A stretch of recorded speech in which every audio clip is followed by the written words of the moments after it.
De la mañana con 47 minutos, ya está nuestra primera invitada. Como les habíamos anunciado, se trata de la legisladora de la Izquierda Democrática, Johanna Moreira, también integrante del Consejo Administrativo de la legislatura. Alexis Moncayo y Licenia Espinel comparten un diálogo con la invitada.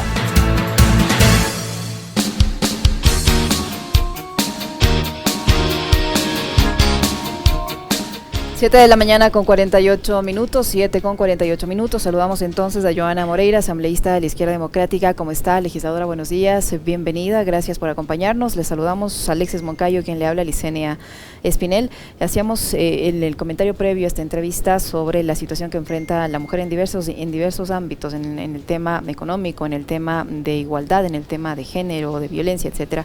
Y usted sin duda ha sido una de las legisladoras que ha sufrido violencia política, esto por impulsar una ley que era solicitada, que era exigida por las organizaciones de mujeres. Me refiero al proyecto de ley o a la ley que garantiza la interrupción voluntaria del embarazo en casos de violación. Estamos a la expectativa de la respuesta del presidente de la República. Él ha anunciado que todavía está revisando, analizando si lo que aprobó la Asamblea aún cumple con la sentencia de la Corte Constitucional. En esas condiciones recordamos hoy el Día Internacional de la Mujer. Asambleísta Moreira, gracias por acompañarnos. ¿Qué espera usted de este día, de esta conmemoración y de esa respuesta que tiene que dar el presidente de la República? Buenos días. Por ese espacio, la oportunidad de poder compartir con ustedes, siempre es un placer. Bueno, hacer política en este país siendo mujer es sumamente complejo, y hacer política siendo mujer y siendo joven aún es más difícil, lamentablemente. Sin embargo, creo que estamos luchando, estamos dejando un buen legado en el tema de lo político, en el tema de conectar con la ciudadanía y con las causas justas, y sobre todo con las agendas que nosotros tenemos dentro de la Asamblea Nacional, y creo que eso es lo importante. El presidente ha anunciado que va a vetar la ley. Esperemos que sea un veto que ayude a construir y ayude a incluir aquello que en la Asamblea Nacional no se pudo por temas totalmente políticos, porque no se pudo llegar a acuerdos importantes para poder, creo que, darle una ley que es justa y reparadora a las víctimas de violencia sexual. Y el proceso para poder lograr lo que hicimos, a pesar de que no era lo que buscábamos en un inicio, no era lo que nosotros queríamos entregarle a las víctimas de violencia sexual, pero creo que sin embargo fue un gran logro, porque ahora partimos ya de una normativa. Hoy por hoy tenemos una ley, y la misma podemos seguir luchando, podemos seguir desde la Asamblea Nacional, como le habíamos comentado, entrar a una reforma y de igual manera entrar a una acción de inconstitucionalidad en el momento en el que el presidente pueda vetar y pueda hacerla que sea quizás una ley más restrictiva o que pueda incluir más barreras, que al final es lo que ellos buscan, que por ejemplo en el tema de la denuncia se puede exigir una denuncia de las víctimas, viendo la realidad, conociendo los casos de violencia sexual en nuestro país. Eso se convertiría en una barrera total, se convertiría en una carga a la víctima, e incluso el seguir condenándola a la clandestinidad. ¿Cómo está, legisladora? Qué gusto saludarle. Entonces no hay mayores expectativas. Usted no espera mucho de lo que podría ser el pronunciamiento del Ejecutivo con respecto de la forma en la que salió la ley aprobada desde la Asamblea. Dudo mucho que el presidente, por ejemplo, quiera extender los plazos, ¿no? Entendería que él no va por esa línea. Totalmente. Tenemos un presidente que es conservador, que ha dejado ver su línea, en este caso antiderechos, que no reconoce el poder de decisión que tiene la mujer sobre sus cuerpos, sobre un proceso en el que está pasando en un estado de gestación, de poder tomar una decisión si continuarlo o no, y sobre todo que tuvimos que sacrificar muchísimo los plazos y acortar los plazos o poner temas que nosotros hayamos dejado en la construcción de esta ley, se vuelven barreras totalmente. Y cuando escuchamos las declaraciones, por ejemplo, el día de ayer del vocero del presidente, lamentamos mucho que la línea siga siendo el de ir más allá de la Corte Constitucional, porque al final del día los asambleístas tenemos esa libertad configurativa para poder entregarle al país un marco normativo adecuado y que se ajuste a la realidad del país. Es lo que hicimos. La Corte Creo que en su sentencia se equivoca en algunos elementos, pero la Asamblea Nacional tiene esa posibilidad de poder construir y es lo que tratamos de hacer desde la Comisión de Justicia con el presidente, que también nos dio la apertura de poder trabajar de esa forma, como es Alejandro Jaramillo y las compañeras asambleístas de la comisión, pero obviamente de un presidente conservador, un presidente que su esposa ha dejado notar ese lado, creo que inhumano, a través de las víctimas. No podemos esperar mucho más allá de un veto que restrinja más o que incorpore más barreras, más limitantes. Ahora, asambleísta Moreira, hoy se recuerda el Día Internacional de la Mujer en un contexto bastante difícil en el mundo, y Ecuador obviamente no es la excepción, con problemas enormes de desempleo que afecta a la mujer, de precarización laboral, de violencia. Mire usted, los datos de femicidio hablan por sí solos. ¿Qué decir frente a esta realidad? Una realidad que golpea y que no vemos una solución, una salida, al menos hasta el momento.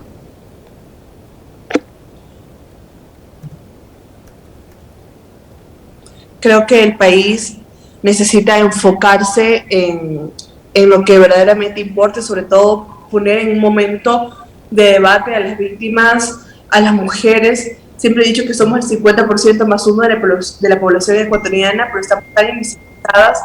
Cuando planteamos proyectos e iniciativas vinculadas a los derechos de las mujeres, recibimos una tormenta de ataques por nuestra posición, y si el Estado no garantiza a través de políticas públicas, si el Estado no garantiza recursos económicos a las instituciones para poder erradicar la violencia de género, si no cambiamos incluso la malla curricular en nuestra educación, no vamos a poder transformar la sociedad. No solamente se trata de leyes, y nosotros hacemos nuestra parte. Ahora estamos en la Comisión de Justicia haciendo un seguimiento y evaluación de la ley para poder erradicar la violencia de género, que creo que va a ser un tal importante para saber dónde tenemos que atacar y dónde tenemos que fiscalizar y dónde tenemos que exigir para poder implementar verdaderas políticas que estén enfocadas a combatir estos quizás escenarios adversos que vivimos las mujeres actualmente. Pero si por parte del Estado no dotamos de recursos suficientes a las instituciones, poco o nada podemos hacer. Si a través de la cartera del Ministerio de Educación no cambiamos la forma en la que estamos educando a nuestros niños, poco o nada podemos hacer. Por lo tanto, es un trabajo en conjunto, y esperamos que a través de este producto final que tengamos de la evaluación de la ley del seguimiento de la ley para erradicar la violencia de género, podamos enfocarnos en lo que está fallando en nuestro país, podamos aportar desde la Asamblea Nacional, desde nuestra tarea como fiscalizadores, como legisladores, pero también esperamos que el presidente nos siga recortando más recursos, como ya sucedió en el actual presupuesto que rige, que deja absolutamente sin recursos para el área justamente enfocada en los derechos humanos, y a través también obviamente de este enfoque que debemos tener de género, y si no dota de recursos económicos podemos hacer muy poco en ese tema. Asambleísta, entrando a los temas ya al campo legislativo netamente, para esta semana se prevé que se retomen nuevamente las actividades de forma presencial después de las convocatorias fallidas de manera telemática por parte de la presidenta Zori. Ayer vimos cómo ella ha buscado reunirse, encontrarse nuevamente con los integrantes de toda la bancada de Pachacuti y de la CONAIE, ¿no? ¿Cómo ve usted, cómo prevé usted que se desarrolle la sesión, y si la Asamblea va a retomar nuevamente la normalidad a partir de la sesión convocada para el día de mañana? Bueno, el día de ayer pudimos ver a algunos asambleístas que se autodenominaron rebeldes en el movimiento Pachacuti con un nuevo discurso, con un discurso más abierto, más de unidad, más de consolidar, y creo que eso es lo importante en los movimientos políticos, que podamos marcar nuestra propia agenda, que podamos ser firmes, que podamos ser unidos a pesar de algunas diferencias que tengamos en el proceso, y creo que es importante que Pachacuti pueda hacerlo, porque siempre he dicho que en este momento es el momento histórico que tiene Izquierda Democrática y el movimiento Pachacuti para poder darle al país una verdadera centroizquierda, para poder consolidar, para poder trazar una agenda, para poder pensar en un futuro, incluso en un futuro político en nuestro país. Y cuando tenemos esa división, que lo hemos visto incluso en otras bancadas, pero cuando vemos esa división muy marcada ya en Pachacuti, esa agenda incluso que construimos a un inicio para poder designar las autoridades en nuestro país se comienza a tambalear, comienza incluso a dar paso a otras agendas totalmente personales que tienen otros partidos políticos, perdón, y que no permite que nosotros podamos direccionar a la Asamblea Nacional. Y creo que hay un gran avance por ver justamente aquellas declaraciones asambleístas que eran muy radicales en su discurso y que hoy por hoy hablan de unidad, hablan de las bases, hablan del movimiento, hablan de volver a unirse, hablan de poder consolidarse nuevamente, y esperemos que también el día que tengan las garantías suficientes para poder sesionar y para poder resolver temas importantísimos que tenemos en la Asamblea Nacional, que esos sí son temas que responden a la ciudadanía y que esperan ellos y que no deben verse atacados por riñas totalmente internas de poder que tenga la Asamblea Nacional. Asambleísta Moreira, usted había propuesto que en el tratamiento de la ley de inversiones se pueda derogar la reforma tributaria. Ayer el presidente de esta mesa legislativa ha dicho que lo que se va a proponer es la eliminación del impuesto al patrimonio, que ya la justificación de que no hay liquidez en la caja fiscal ya no es una excusa porque tenemos un petróleo sobre los $120 y ya no habría la necesidad de contar con este tributo del impuesto al patrimonio, que beneficia a un número no muy grande de la población, beneficia a ese sector de la población pudiente, y no así la reforma tributaria, que es lo que usted había propuesto. Entonces, bajo la lógica de que el Estado ya no tiene problemas de liquidez por el alto precio del petróleo, ¿cómo entender entonces que si se puede revisar el impuesto al patrimonio, no se pueda revisar la reforma tributaria? Una propuesta que usted había planteado y a la que incluso se opone su propia compañera de bancada, como la legisladora Vilma Andrade, que ha dicho que tampoco esa propuesta es posible. Bueno, el Partido de Izquierda Democrática está evaluando y está tomando decisiones acerca de nuestras propuestas y posiciones. No solamente es Yona Moreira quien ha propuesto el tema de derogar la ley tributaria, Rodrigo Fajardo, Javier Santos, Romino Narváez, que van en la línea de derogar porque saben que es legal y saben que es constitucional. Ahora, obviamente hay que hacer acercamientos con la Comisión de Desarrollo Económico, buscar incorporar esta iniciativa, pero sí hay que revisar algunos temas específicos que son los más fuertes quizás en esta ley tributaria. Estoy totalmente dispuesta a hacerlo. Una de ellas, obviamente, la tabla impositiva. Y hay razón, o sea, usted mismo lo ha mencionado, existe un excedente, existe quizás ya una estabilidad, esperemos, por parte del gobierno, pero sobre todo que se hubieron elementos que estuvieron dispuestos a negociar en el inicio de esta ley tributaria y que no hubiera ingresado por el Ministerio de la Ley como está, si no hubiera sido por los votos de abstención de algunas bancadas en la Asamblea Nacional.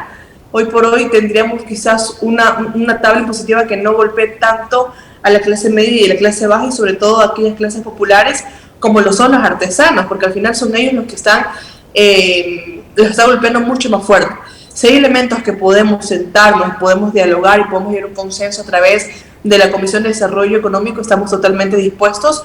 pero no puedo decir que mi propuesta en un inicio no fue pensada, no fue razonada, no fue incluso planificada desde que ingresó esta ley por decreto ley, y existe todo el sustento para que pueda tener viabilidad. Y sé que si no es quizás con informe mayoría, quizás lo sea con informe minoría en la misma Comisión de Desarrollo. Asambleísta, en esta coyuntura, ¿va a ser viable, digo, que la señora Dori pueda, digamos, manejar y dirigir la Asamblea de forma regular? ¿O usted prevé que las condiciones continúen siendo complejas, caóticas como hasta ahora, por lo que tanto se rumora que es de esta conformación de una nueva mayoría? Y ahí, entre otros tantos temas importantes, me encantaría saber también cuál va a ser su postura personal y la postura de la bancada de la ID, no sé si lo han hablado ya en bancada, sobre el tema de las amnistías, que es probablemente uno de los más polémicos con los que ha decidido la señora Dori también convocar al Pleno. Claro, bueno, en el tema de las amnistías nosotros estamos tomando una posición, siempre hemos sido muy cautelosos de revisar proceso por proceso. cuando nosotros construimos una agenda con el movimiento Pachacuti, topamos el tema de las amnistías y obviamente vamos a apoyar a todos aquellos que sean perseguidos políticos. Y esa siempre ha sido la línea clara. Por lo tanto, tendremos ahora que en este paquete que ingresa de procesos de amnistías a la Asamblea Nacional, poder revisar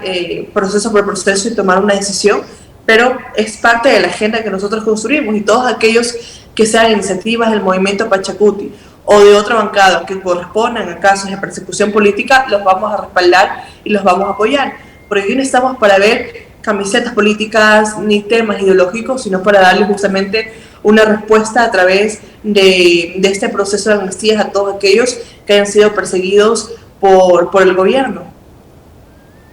Asambleísta Moreira, ¿usted cree que tras esta reunión que hubo ayer en Pachacuti ya se conocen los resultados, esta nueva mayoría continúe firme en la Asamblea Nacional? Algunos de los legisladores de la bancada de Pachacuti dijeron que van a insistir en que se evalúe el accionar tanto de la presidenta Yori como del Consejo Administrativo de la Legislatura. ¿Está en firme o ya esta nueva mayoría que se había conformado entre las bancadas de UNES, de Pachacuti, de Izquierda Democrática, entre otros, ya no es válida, ya no está en firme? Bueno, no ha existido, creo, miembros de la Izquierda Democrática que apoyemos el tema de fondo que existe a través de esta nueva mayoría, que no es tener la presidencia de la Asamblea Nacional. Todos sabemos eso, que la finalidad es poder tener un control de los juicios políticos contra el Consejo de Participación Ciudadana y la designación del Contralor. No es tener el control de la Asamblea Nacional, porque lo puedo en este momento ratificar que no va a ser un presidente ni de UNES ni sus cristianos, que van a elegir una persona totalmente separada de las filas de esas bancadas, si esto llega a consolidarse, para que tenga la presidencia de la Asamblea Nacional. Lo que ellos buscan al final del día es controlar lo que sucede en la Asamblea, pero en referencia con los juicios políticos, esa desesperación que tiene tanto el gobierno como lo tiene también el correísmo y sus cristianos, de poder tener el control de la asignación del Contralor. Pero después de la reunión, yo no he seguido de cerca a todos los Pachacuti que fueron o que se declararon rebeldes, pero sí vi algunas posiciones de quienes eran más radicales, y creo que no van a tener el respaldo, por lo menos del movimiento Pachacuti, no lo sé, de algunos independientes, no lo sé, de Virgilio Saquicela, que quizás es quien juega un papel muy importante en esta nueva mayoría y quien busca quedarse con la presidencia de la Asamblea Nacional, porque al final él tendría esa oportunidad de subir y ocupar ese espacio, y quizás por ahí vaya, ¿no? Si no lo es con los asambleístas disidentes de Pachacuti, lo va a hacer con los asambleístas independientes. O sea, no creo que esto se termine ahora, si el día de mañana no tienen los números con los Pachacutis. Sé que lo van a buscar con los independientes, o sé que lo van a buscar con otra bancada, pero van a tratar de activar todas las maneras que tengan posibles, porque la desesperación que tienen en este momento por la designación del Contralor va a hacer que ocupen o que busquen alternativas distintas. Y en esa disputa ustedes van a estar en el medio, asambleísta, no tanto como espectadores, sino también como actores principales de esta historia, ¿no? Bueno, nosotros no vamos a hacer un juego o una agenda personal que tienen el correísmo, los cristianos, y hemos sido muy enfáticos en el que lo que se hizo incluso por parte del gobierno a través de esa nueva mayoría del Consejo de Participación Ciudadana es ilegal, es inmoral, y que tenemos que activar un juicio político contra todos los miembros del Consejo de Participación Ciudadana, y que vamos a seguir de cerca la designación del nuevo Contralor. Y obviamente también seguimos de cerca el proceso que se está siguiendo de fiscalización a esa nueva mayoría a través de las autoridades que legitimaron una acción que no era correcta, y que obviamente también evidenciaron que esa nueva mayoría responde completamente al gobierno.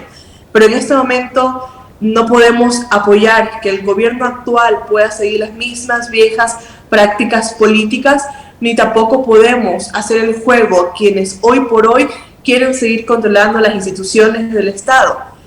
Esperamos de verdad que si existe un proceso de destitución de los miembros del Consejo de Participación Ciudadana, los mismos puedan elegirse un proceso transparente, democrático, de participación, que puedan darle al país una institución que tenga estabilidad, que tenga confianza, transparencia, porque al final del día son ellos quienes designan a las máximas autoridades y las instituciones de este país, y no es estar en el medio. Siempre nos hemos catalogado como ser aquella tercera vía que responda a una centroizquierda verdadera, que responda a dejar el legado que quizás hemos visto en los últimos años, pero también ser un contrapeso importante en el gobierno actual. Muchísimas gracias, asambleísta, por su tiempo, por la información que nos ha proporcionado. Joana Moreira, asambleísta de la Izquierda Democrática, integrante del CAL y de la Comisión de Justicia. Muy amable, Joana, muchísimas gracias. Feliz día.